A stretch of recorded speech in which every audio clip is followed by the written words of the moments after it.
수요일에 나오신 믿음의 동역자들을 환영합니다. 잘 오셨습니다. 우리 함께 이 시간 신앙 고백하심으로 살아계신 우리 하나님께 예배의 자리로 나아가도록 하겠습니다.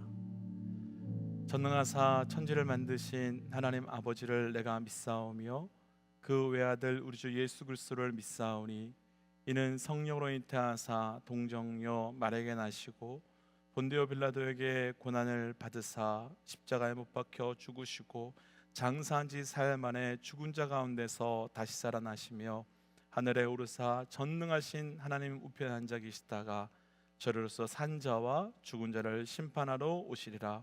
성령을 믿사오며 거룩한 공예와 성도가 서로 교통하는 것과 죄를 사하여 주시는 것과 몸이 다시 사는 것과 영원히 사는 것을 믿사옵나이다. 아멘. 우리 함께 찬양함으로 살아계신 우리 하나님께 나아가도록 하겠습니다. 함께 찬양하지요.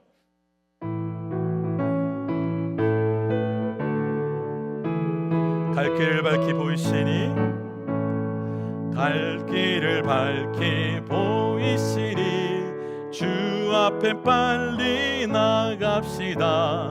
우리를 찾는 구주 예수 곧 오라 하시네.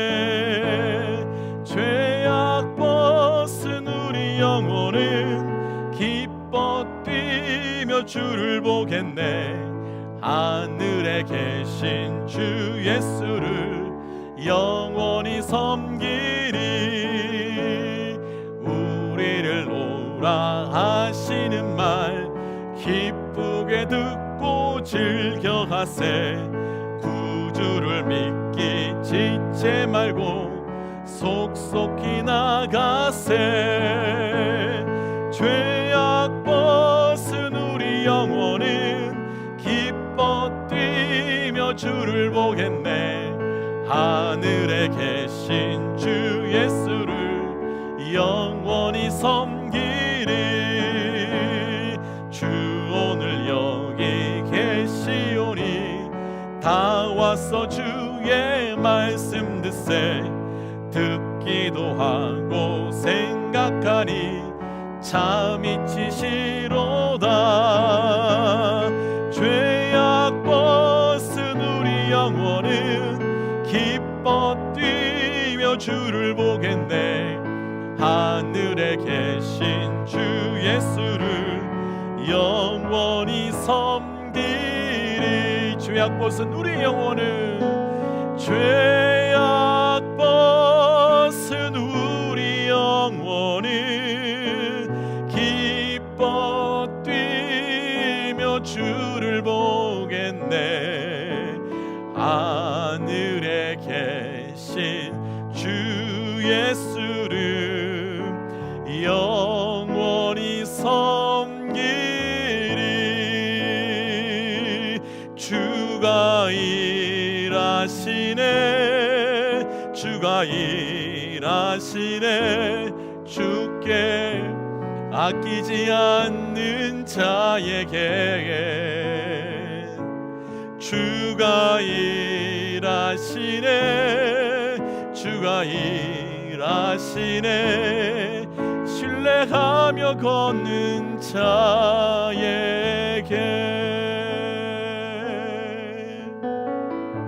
날이 저물어 갈 때, 날이 저물어 갈 때, 빈들에서 걸을 때, 그때가 하나님의 때. 내 힘으로 안 될 때, 빈손으로 걸을 때, 내가 고백해 여호와 이래. 우리 모인 이곳에 주님 함께 계시네. 누리네 아버지 은혜. 적은 떡과 물고기 내 모든 것 드릴 때 모두 고백해 여호와 이래. 주가 일하시네. 주가 일하시네. 주께 아끼지 않는 자에게 주가 일하시네. 주가 일하시네. 신뢰하며 걷는 자에게 주가 일하시네. 주가 일하시네. 주께 아끼지 않는 자에게 주가 일하시네. 주가 일하시네. 신뢰하며 걷는 자에게.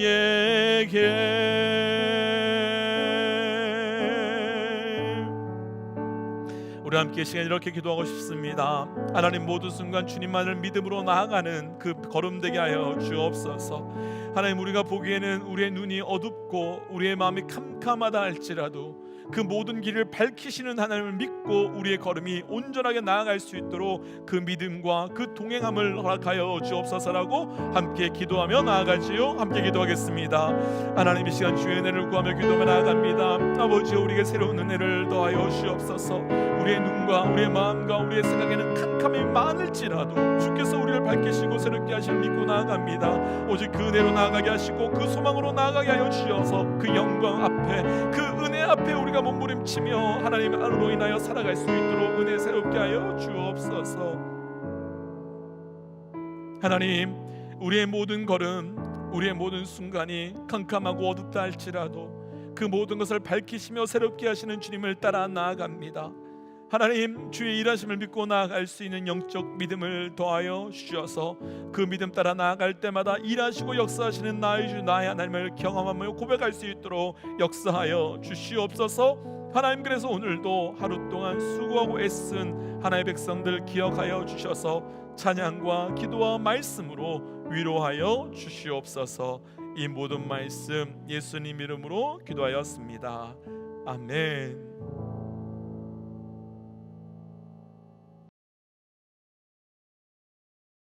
오늘도 우리 믿음의 동역자 여러분 평안하셨습니까? 오늘 함께 현장에 모여 예배하지 못하지만 또 우리 삶에서 드려지는 각자의 예배의 자리가 충만함과 은혜의 자리로 경험되시기를 주의 이름으로 축복합니다.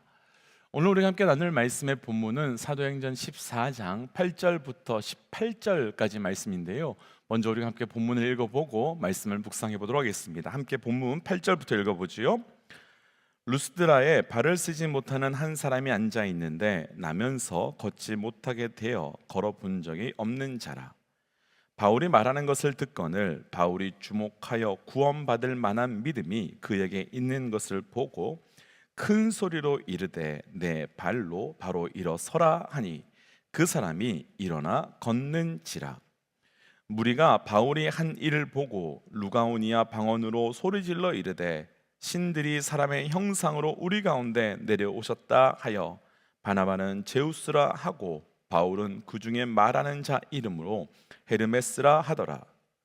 시와 제우스 산당의 제사장이 소와 화환들을 가지고 대문 앞에 와서 무리와 함께 제사하고자 하니 두 사도 바나바와 바울이 듣고 옷을 찢고 무리 가운데 뛰어 들어가서 소리 질러 이르되 여러분이여 어째 이런 일을 하느냐? 우리도 여러분과 같은 성정을 가진 사람이다.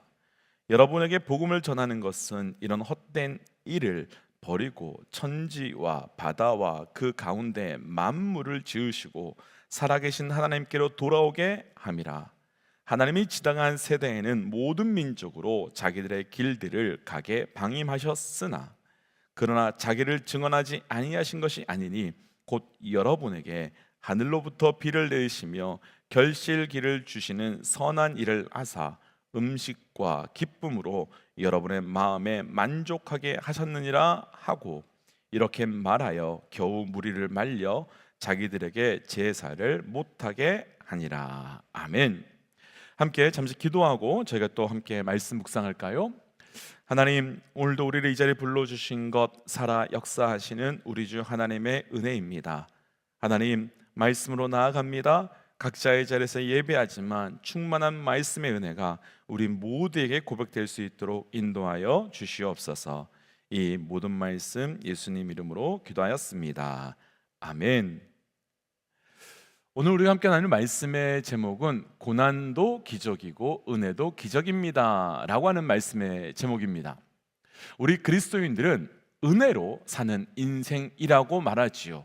그리고 이 은혜라는 것은 우리에게 두 가지 이름으로 다가오는데, 하나는 기적이라고 하는 이름이고 또 하나는 고난이라고 하는 이름일 것입니다. 특별히 우리 믿음의 사람들에게 고난도 은혜이고 또 기적도 은혜가 되는 이유는 고난과 그리고 은혜의 시간을 통해서 우리의 삶에 하나님의 뜻과 하나님의 나라가 이루어지기 때문입니다. 오늘 말씀에는 바울과 바나바에게 고난의 사건과 그 기적의 사건이 일어납니다. 그리고 이들은 자신들이 경험하는 고난과 기적을 통해서 하나님의 나라와 하나님의 뜻을 그 가운데 경험하며 온전하게 세워가게 됩니다. 아마도 우리 믿음의 동역자들 가운데서도 지금 고난의 시간을 보내고 계시는 분들도 계실 것이고, 또 반대로 기적의 시간을 보내고 계시는 분들도 계시리라 생각됩니다. 그러나 정말 할 수만 있다면 우리 모두 다 그 기적의 시간을 보내고 싶어 하는 것이 우리의 마음입니다. 하지만 분명한 것은 고난도 은혜이고 기적도 은혜입니다. 오늘 말씀을 통해서 우리의 삶의 고난도 은혜이고 기적도 은혜입니다 라고 하는 이 영적 고백을 경험할 수 있는 은혜가 우리 모두에게 있으시기를 주의 이름으로 축복합니다. 오늘 말씀에서 먼저 첫 번째로 나누고 싶은 것은 이 고난에 대한 이야기로요, 고난도 은혜입니다 라고 하는 본문으로 본문 말씀 8절 함께 읽어보겠습니다. 8절 말씀입니다. 루스드라에 발을 쓰지 못하는 한 사람이 앉아 있는데 나면서 걷지 못하게 되어 걸어본 적이 없는 자라. 아멘. 바울이 루스드라에서 복음을 증거하고 있는데요, 바로 앞에 안진뱅이가 앉아 있었습니다. 그렇다면 이런 상황에서 안진뱅이가 그 말씀의 자리, 또 복음의 자리에 앉아 있다는 것이 바울에게는 은혜라고 할 수 있겠습니까? 아니면 고난이라고 할 수 있겠습니까? 사실 이 상황만 본다면 은혜라고 할 수 있을 것 같지만 사실은 엄청난 고난일 수밖에 없습니다. 왜냐하면 바울에게는 안진뱅이를 고칠 만한 능력이 없기 때문이지요. 지금까지 바울이 여러 가지 일들을 했지만 안진뱅이를 고쳐본 적은 없었기에 그에게 이 상황은 고난이며 어려움입니다. 그렇다면 우리에게 고난은 무엇이겠습니까? 무엇이 우리에게 고난이 되는 것이겠습니까? 여러 가지로 고난을 설명할 수 있겠지만 그 어떤 일이 우리에게 고난이 되는 이유는 우리가 그것을 해결할 수 있을 만한 능력이 없기 때문에 고난이 되는 것이죠. 그러니까 재정의 문제가 고난이 되고, 건강의 문제가 고난이 되고, 관계의 문제가 고난이 되는 이유는 그 문제들을 우리가 해결할 수 있을 만한 능력이 없기 때문에, 그것을 해결할 만한 상황이 되지 않기 때문에 고난이 되는 것이지요.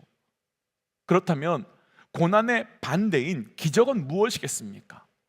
내 능력, 그리고 내 능력으로 할 수 없는, 내 능력 밖에 우리의 힘으로 도저히 할 수 없는 일이, 우리가 해결할 수 없는 그 일을 하나님을 통해서 해결되는 것을 우리는 기적이라고 말합니다. 그런데 문제는 바울은 기적을 행할 수 있는 능력의 사람이 아니었다는 것입니다.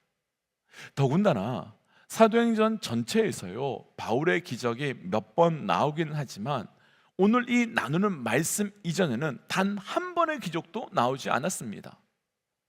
하지만 분명한 것은 바울이 할 수 없는 일, 감당할 수 없는 일, 도저히 일어날 수 없는 그 사건 앞에서 기적이 오늘 말씀에서 나타나게 됩니다.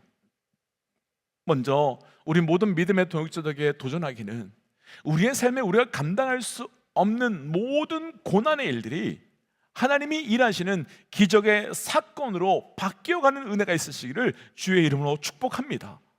믿음의 사람에게 고난의 장소, 고난의 시간은 바로 하나님의 역사와 일하심이 나타나는 기적의 장소와 기적의 시간이 되는 것입니다. 그렇다면 어떻게 바울의 고난의 자리가 기적의 자리로, 그리고 은혜의 자리로 바뀌게 되었겠습니까? 또 어떻게 해야 우리의 삶의 고난의 자리가 기적의 자리로, 또 은혜의 자리로 바뀔 수 있게 될지요? 사실 이 답은요, 그리 어렵지 않습니다. 그 답은 너무나 명확합니다. 우리가 앞에서 찬양했던 것처럼 하나님이 일하시게 될 때, 하나님께서 역사하시게 될 때, 우리의 삶의 모든 고난의 자리는 바로 기적의 자리로, 또한 은혜의 자리로 바뀌게 되는 것입니다. 이런 은혜가 우리 모두에게 있으시기를 주의로 축복합니다. 그런데 문제는 바울의 고난의 때에서는 하나님께서 일하셨는데, 우리의 고난의 때에는 하나님께서 침묵하시고 계시는 것 같을 때가 너무 많은 것이 우리의 삶의 현실입니다. 성경에서는 역사하시는 것 같은데 우리의 삶에서는 역사하지 않으시는 것처럼 느껴질 때가 우리는 너무나도 많다는 것입니다. 그렇다면 문제는 무엇이겠습니까? 그 문제가 무엇일까요? 그 문제가 하나님께 있을까요? 아니면 그 문제가 우리에게 있을까요? 그 답은 너무나 명확하고 분명합니다. 그 문제는, 그 원인은 하나님께 있지 않고 우리에게 있고, 그 문제의 핵심은 우리가 고난과 고통 앞에서 바울처럼 반응하지 않았기 때문일 것입니다. 하나님께서 고난의 자리에서 일하시기 위해서는 우리에게 중요한 영적 반응이 필요한데, 우리는 더 많은 시간 바울과 반대되는 반응을 하고 있기 때문에 우리의 삶에선 그것이 경험되지 않는 것이지요. 그럼 바울의 반응은 어떠했을지요? 바울의 반응은 어떻게 반응했겠을지요? 오늘 본문 9절과 10절 말씀 함께 읽어보겠습니다. 9절과 10절입니다. 바울이 말하는 것을 듣거늘 바울이 주목하여 구원받을 만한 믿음이 그에게 있는 것을 보고 큰 소리로 이르되 내 발로 바로 일어서라 하니 그 사람이 일어나 걷는지라. 아멘. 자, 9절 보세요. 9절에서는 바울이 앉은 뱅이에게서 믿음을 보았다라고 말하고요, 10절에서는 큰 소리로 바울이 외쳤다, 선포했다라고 말하고 있습니다. 자, 결론부터 나눈다면요, 고난의 자리에서 하나님께서 일하시도록 하기 위한 바울의 반응은 첫 번째 믿음의 반응이었고요, 그 믿음의 반응은 믿음으로 보고 또한 믿음으로 말하는, 믿음으로 선포하는 믿음의 반응이었습니다. 그러니까 우리가 해결할 수 없는 문제, 그러니까 고난에서 하나님께서 일하시도록 하기 위해 우리에게 필요한 것은 바로 믿음의 반응이, 믿음으로 보고 믿음으로 말하는 믿음의 반응이 우리에게 필요한 것입니다. 바울이 안진뱅이에서 믿음을 보았다 그렇게 말하는 것은 안진뱅이에게도 믿음이 있었기 때문이겠지만, 무엇보다도 바울도 믿음으로 보았기 때문에 믿음을 볼 수 있었던 것이고요, 바울이 안진뱅이에게 큰 소리로 일어나라 라고 외친 것은 절대로 믿음이 없었다면 그렇게 하는 것은 불가능한 일일 것입니다. 그렇다면 우리의 삶에도 고난의 자리가, 은혜의 자리가 되기 위해서는 믿음으로 보고 믿음으로 말하는 믿음의 반응이 우리에게 있어야 되는 것이죠. 먼저 우리에게 이런 영적 믿음의 반응이 있으시기를 주의 이름으로 도전합니다. 하지만 믿음으로 보고 믿음으로 말하는 것, 그것이 쉬울 것 같지만 결코 쉽지 않습니다. 요한복음 9장에서는 나면서부터 소경된 자의 사건이 나오는데, 그때 제자들은 이 사람의 눈먼 것이 누구의 죄 때문입니까? 라고 묻습니다. 그 질문을 받으신 예수님께서는 누구의 죄 때문도 아니고 하나님께서 하시는 일을 나타내고자 합니다 라고 말씀하십니다. 차이가 무엇이겠습니까? 제자들은 현상 그대로 보았고 보이는 대로 말했지만, 예수님은 믿음으로 보셨고 믿음으로 말씀하셨다는 것입니다. 그리고 예수님의 말씀대로 나면서부터 소경된 죄는 완전히 고침을 받게 되었습니다. 먼저 여기까지의 말씀을 정리해 본다면 고난의 자리에서 하나님께서 일하시기 위해 믿음의 반응이 필요한데, 그 믿음의 반응을 할 수 있는 궁극적 이유는 그 고난의 자리에서 하나님이 함께 하심을 믿기 때문이라는 것으로, 내 고난의 자리에 하나님이 함께 하심을 믿지 못하면 절대로 믿음으로 반응할 수 없는 것입니다. 혹시 우리 믿음의 동역자들 가운데 자녀의 문제가 고난이시라면, 그리고 그 문제의 자녀의 고난은 우리가 자녀 앞에 반응하는 것이 아니라 자녀와 함께 하시는 하나님으로 반응하시기를, 우리 삶의 재정과 건강의 문제라면 재정과 건강에 반응하는 것이 아니라 재정과 건강과 함께 하시는 하나님께 반응하심으로, 하나님께 그 반응하는 것이 온전한 믿음의 반응이고, 그때 믿음으로 보고 그때 믿음으로 말할 수 있게 되는 것입니다. 시편 23편에서 다윗은 사망의 음침한 골짜기를 다니지만 그 사망은 음침한 골짜기에 내가 반응하지 않고 나와 함께 하시는 하나님께 반응하겠다라고 말하지요. 그럼 우리는 선택해야 됩니다. 고난이라고 하는 상황과 환경과 사람에게 반응할 것인가, 아니면 믿음으로 보고 믿음으로 그 고난의 자리에서 함께 계신 하나님께 믿음으로 반응할 것인가.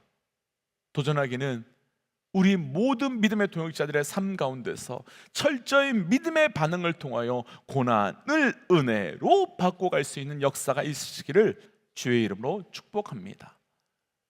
오늘 말씀에서 나눌 두 번째는 기적에 관한 이야기인데요, 기적도 은혜입니다 라고 하는 말씀으로 11절부터 13절까지 함께 읽어보겠습니다. 11절부터 13절입니다. 함께 읽지요.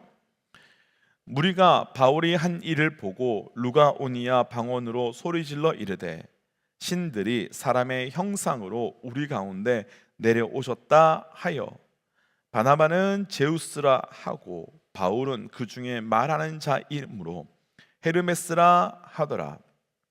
시외 제우스 신당의 제사장이 소와 화환들을 가지고 대문 앞에 와서 무리와 함께 제사하고자 하니. 아멘.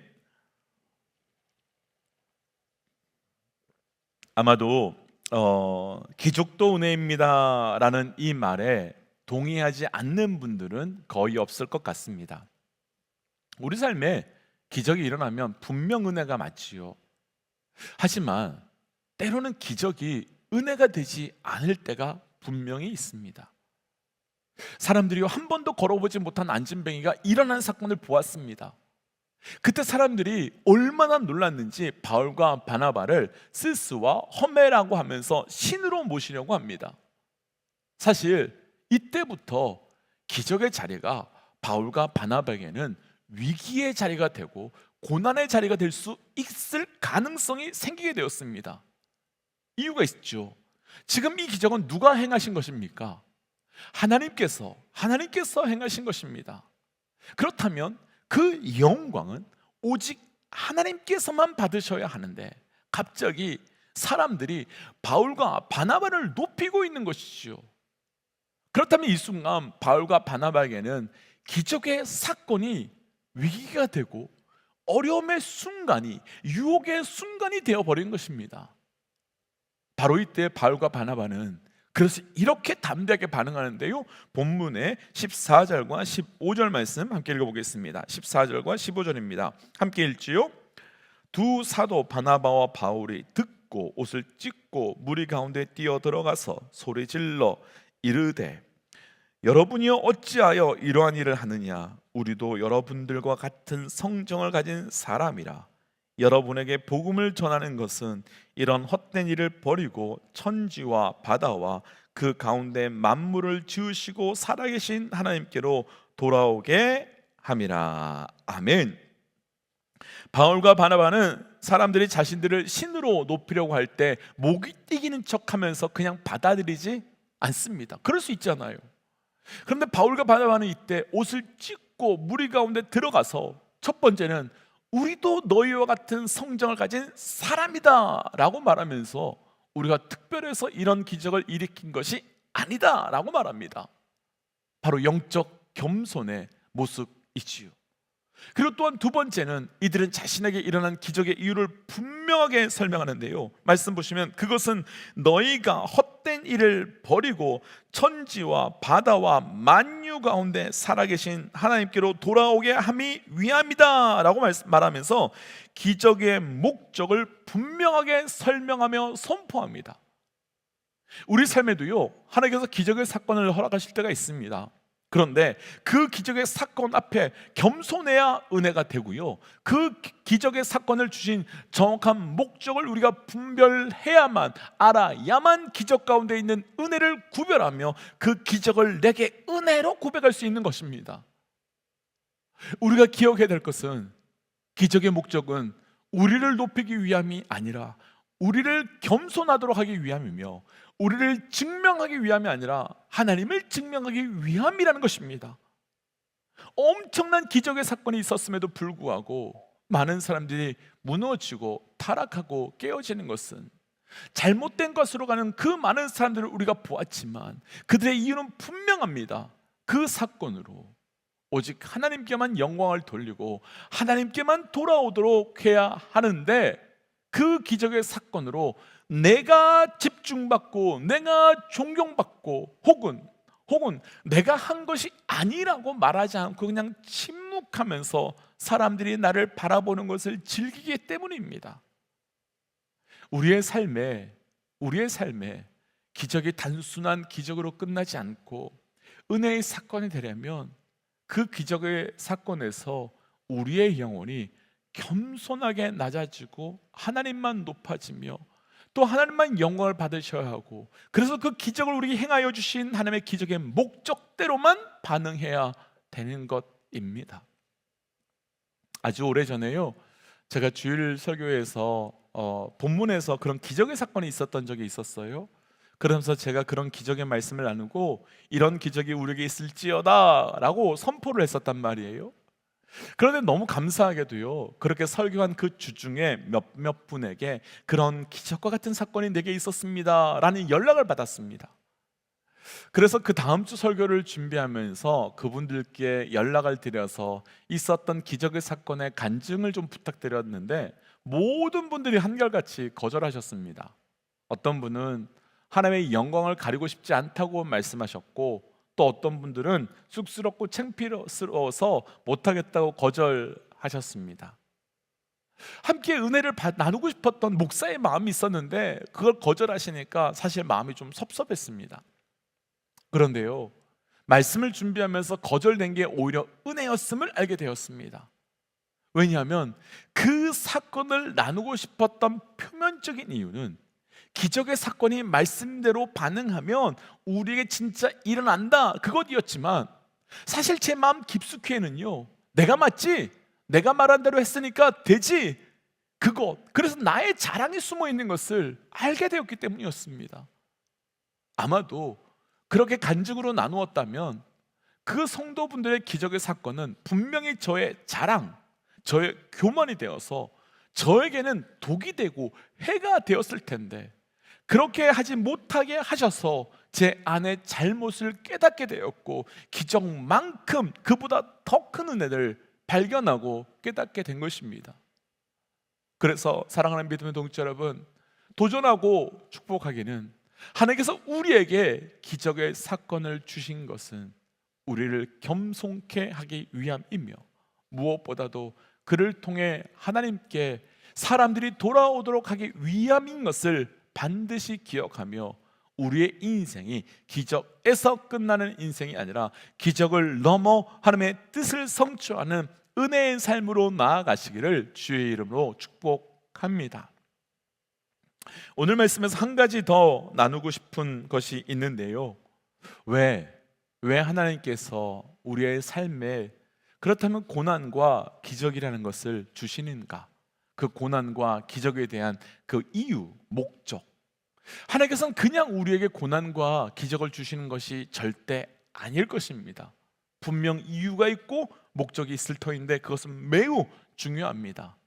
왜냐하면 이 목적이 성취되어야만 고난도 진짜 은혜이고 기적도 진짜 은혜가 되기 때문입니다.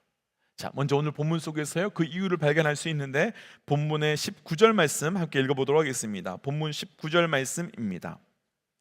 유대인들이 안디옥과 이고니온에서 와서 무리를 충동하니 그들이 돌로 바울을 쳐서 죽은 줄 알고 시외로 끌어내치니라. 아멘. 바로 앞에서요 기적의 사건이 있었는데요, 순식간에 고난의 자리로 상황이 바뀌게 되어서 사람들이 돌을 들고 와서 바울에게 던지고 바울은 돌에 맞아 죽게 되었습니다. 바울이 죽게 되었다는 것은 완전히 끝났다는 것이지요. 더 이상 어떤 희망도 가능성도 없는 상태가 되어버렸다는 것입니다. 그러니까 이제부터 바울도 끝났고요, 교회도 끝났고요, 선교도 다 끝나버렸습니다. 그런데 그 순간 또다시 기적의 사건이 나타나는데요, 20절 말씀을 보시면 제자들이 둘러싸고 있는 그때에 바울이 살아나기 시작하고 일어나기 시작합니다. 그러니까 고난 다음에 다시 기적이 나타나게 된 것이죠. 그런데 바로 이런 고난과 이런 기적을 통해서 놀라운 결과가 나타나는데요, 22절과 23절 말씀입니다. 22절 23절 시작. 제자들의 마음을 굳게 하여 이 믿음에 머물러 있으라 권하고 또 우리가 하나님 나라에 들어가려면 많은 환난을 겪어야 할 것이라 하고 각 교회에서 장로들을 택하여 금식 기도하며 그들이 믿는 주께 그들을 위탁하고. 아멘. 루스드라와 안디옥과 이고니온과 같은 이 지역은요, 바울이 복음을 전한다고 감옥에 가두고요, 돌로 때리고요, 핍박한 지역이었습니다. 그런데요, 이 지역에 나갈 때마다 이 지역들과 어울리지 않는 단어들이 계속 연계되어서 나오는데요, 바로 제자와 교회라고 하는 단어들입니다. 루스드라, 이고니온, 그리고 안디옥은 제자가, 교회가, 복음이 절대 세워질 수 없을 것 같은 곳이었습니다. 그런데 바울의 고난과 기적을 통해서 계속해서 제자라고 하는 하나의 백성이, 교회라고 하는 하나의 나라가 세워지고 있는 것입니다. 믿음의 동역자 여러분, 기억하십시오. 하나님께서 우리에게 고난과 기적을 번갈아 주시는 이유, 우리를 통해 하나님의 사람, 하나님의 가정, 하나님의 그 땅과 하나님의 교회를 세우기 위함인 것입니다. 마치 욥의 고백처럼 고난과 기적을 통해서 정금과 같은 하나님의 사람이, 하나님의 가정이, 하나님의 교회가 세워지시기 원하시기 때문에 고난과 기적을 그 안에서 우리에게 주시는 것이지요. 혹시 우리 믿음의 동역자들께서는 우물 청소하시는 것을 보신 적이 있는지 모르겠습니다. 제가 할아버지 동네에 우물이 있는 것을 본 적이 있었는데요, 가끔이지만 놀러 가면 그 우물에서 물을 마시면 정말 시원하고 맛있었습니다. 그런데 어느 날 갔더니 뚜껑을 이렇게 덮어놓고 마시지 못하게 하셨는데, 그렇게 덮어놓고 며칠 후에 한 아저씨가 오셔가지고 긴 장대로 막 휘저으시더니 그 안에서 검은 쓰레기 봉투, 그 다음에 라면 봉지, 빠져 죽은 고양이 등등을 막 끌어올리는 거였습니다. 지금까지 그렇게 맛있게 먹었던 우물이었는데 그걸 보고는 다시는 마시고 싶지 않았습니다. 그런 청소를 며칠 계속 하시면서 휘저으시고 끄집어내시고 난 다음에 또다시 뚜껑을 덮으시고 또 청소하시고 휘저으시고 끄집어내고 또 뚜껑을 덮으시는 일들을 몇 번을 반복하고 있었습니다. 분명히요, 그 전에도 깨끗한 맑은 우물이었습니다. 그런데 그 밑에는 온갖 쓰레기들이 가득히 있었습니다. 저는 그런 물을 좋아하고 마셨던 것이지요. 깨끗한 물처럼 보이지만 실제로는 더러운 물이었습니다. 우리의 삶이 이럴 수 있습니다. 그때 하나님은 고난이라고 하는 장대를 흔들어서, 때로는 기적이라고 하는 뚜껑으로 덮어서, 또다시 고난이라고 하는 것으로 휘젓고, 또다시 기적이라는 뚜껑으로 우리를 덮어서 하나님께서 우리를 고치시고 하나님의 사람으로, 하나님의 가정으로, 하나님의 교회로 만들어 가고 계시면서 우리에게 그 은혜를 허락하시는 것입니다. 그래서 축복하기는 고난과 기적을 통해 우리의 삶에 하나님의 나라가 온전히 세워지는 영적 은혜를 누려가시기를 주의 이름으로 축복합니다. 말씀 정리하겠습니다. 결국 우리의 삶에 고난과 기적이라고 하는 것은 고난이라고 하는 그 씨줄과 기적이라고 하는 날줄로 하나님께서 은혜라고 하는 그물을 우리에게 만들어 주시는 것입니다. 그물을 만들 때 씨줄만 있어도 안 되고요, 날줄만 있어도 안 됩니다. 반드시 둘 다 있어야 됩니다. 그래서 하나님의 은혜의 그물은 고난과 기적을 경험하면 할수록 촘촘해지고 그를 통해 더 든든하고 온전한 우리를 하나님의 사람, 하나님의 가정, 하나님의 교회로 하나님께서 만들어가고 계신 것입니다. 이런 시간들과 가정을 통해서 우리 모든 믿음의 동역자들의 삶에 고난도 은혜이고 기적도 은혜입니다 라고 하는 영적 고백이 있으시기를 주의 이름으로 축복합니다. 함께 이 시간 말씀 기억하며 기도하고 싶습니다. 하나님, 내 삶의 고난도, 내 삶의 모든 기적도 은혜입니다. 그 가운데 주의 뜻만이 나타나게 하시고 그러기 위하여 온전한 영적 반응이 내게 있게 하여 주옵소서라고 함께 기도하겠습니다. 함께 기도할까요? 하나님, 오늘 주셨던 말씀을 붙들고 기도하며 나갑니다. 아버지, 내 삶의 고난도, 내 삶의 기적도 다 은혜입니다. 하나님, 그 가운데 주의 일하심을 보고 주의 일하심을 누려갈 수 있도록 인도하여 주시고 그를 통하여 하나님께 놀라운 영광의 은혜를 돌려드릴 수 있는 나의 삶이 될 수 있도록 인도하여 주시옵소서. 하나님, 오늘 주신 말씀을 붙들고 기도합니다. 고난도 기적도 다 은혜입니다. 하나님, 내 삶 가운데 주께서 행하여 주신 놀라운 은혜를 보고 듣고 그래서 고난도 기적도 주께 반응함으로 온전한 영적 하나님의 뜻, 영적 하나님의 나라가 세워져가는 은혜를 누려갈 수 있도록 인도하여 주시옵소서. 하나님, 그래서 오늘 이 저녁 이제 나의 삶에서 지나왔던 고난, 지나왔던 기적을 다 은혜로 바라보며 하나님의 뜻이 성취되어 가길 원합니다. 이 모든 말씀 우리 주 예수 그리스도의 이름으로 기도하오며 이제는 길이요 진리요 생명 되신 우리 주 예수 그리스도의 은혜와 하나님의 사랑과 성령 하나님의 충만 교통 역사하심이 이제 우리의 삶에 고난도 기적도 은혜라고 고백하며 그 하나님의 뜻이 이루어지기를 소원하는 하나님의 백성들과 그 뜻이 성취되게 될 가정과 직장과 교회 가운데 지금으로부터 영원토록 함께 하시기를 간절히 축원하옵나이다. 아멘. 사랑하는 믿음의 동역자 여러분, 고난도 기적도 은혜입니다. 오늘 이 저녁 이제 마무리하시면서 그 은혜를 충만하게 누리시기를 축복합니다. 또 토요 새벽 예배 때 뵙도록 하겠습니다. 우리 함께 선포할까요? 하나님은 살아계십니다. 아멘. 승리하십시오.